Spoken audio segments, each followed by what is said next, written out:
কোনো ব্যক্তি যদি হারাম টাকা মসজিদে দান করে কিন্তু মসজিদ কমিটি ওই ব্যক্তির হারাম উপার্জিত উৎস জানেন, তবুও মসজিদ কমিটি সে দান কবুল করেন, এ সম্পর্কে ইসলাম কি বলে?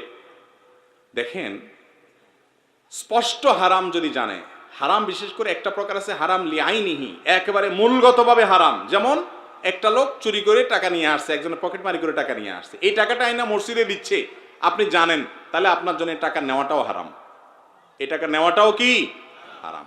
আরেকটা লোক তার উপার্জনটা হালাল হারাম মিশ্রিত, সে সুদ খায়, ঘুষ খায়, আবার হালাল ইনকামও আছে, ভেজাল টেজাল আছে আর কি, এই লোকের টাকা দিছে, সে হালাল থেকে দিছে না হারাম থেকে দিছে আপনি জানেন না, তাহলে সেটা গ্রহণ করা কি আছে? জায়েজ আছে। আর যদি তার ম্যাক্সিমামই হারাম হয় আপনি জানেন, তাহলে সেক্ষেত্রে সেটাও অ্যাভয়েড করা।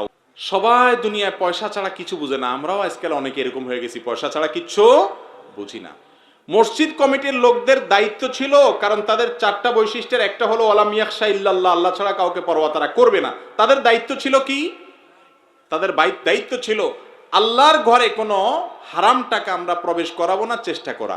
কোত্থেকে চেষ্টা করবে? বেশিরভাগ ওই দায়িত্বশীল লোকদের বড় একটা অংশ, ভালো মানুষ অনেকে আছেন আলহামদুলিল্লাহ, বড় একটা অংশ আছে যে সে নিজেই কি 2 নম্বর।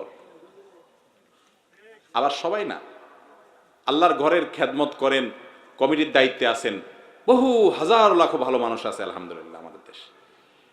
একটা কথা বলি, আপনারা যারা মক্কা শরীফ গেছেন, জায়গা যাওয়ার তৌফিক হয়েছে, আপনারা দেখছেন বাইতুল্লাহর কাবার এক পাশে ওয়াল পরিমাণ উঁচু করা উঠা আছে, দেখছেন আপনারা?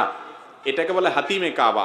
এই হাতিমে কাবাটা রাসূল সাল্লাল্লাহু আলাইহি ওয়াসাল্লামের দাদা কাবাকে পুনরায় বানাইতে গিয়া এই জায়গাটা মূলত কাবার মূল অংশ ছিল, ভিতরের অংশ ছিল, ইব্রাহিম আলাইহিস সালামের কাবা এটা ছিল, কিন্তু এটা এখন বারান্দার মতো ওয়াল উঠানো, মসজিদের কাবার ভিতরের অংশ নাই। এটা কেন নাই?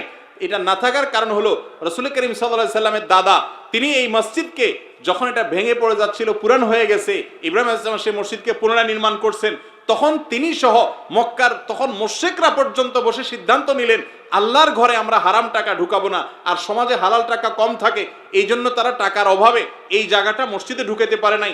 আজও পর্যন্ত সেটা বাইতুল্লাহর বাহিরের অংশ, ওয়াল তুলে রাখা হয়েছে আমাদের শিক্ষার জন্য। অথচ আমরা হারাম টাকা দিয়ে মসজিদে জাকজমক চাকচমক করি। এই জাকজমকের নাম মসজিদ না, মসজিদ সাদা সিধা থাকুক, তবুও হারাম টাকা থেকে বেঁচে থাকার চেষ্টা করুক। আল্লাহ মাফ করুক, হুজুররাও এখন আর বাজ বিচার আমরা করি না। আমাদের আসুন্নাহ ফাউন্ডেশনে আলহামদুলিল্লাহ আমরা প্রত্যেকটা ডোনেশনে চেষ্টা করি মানুষকে ঘোষণা দেওয়ার।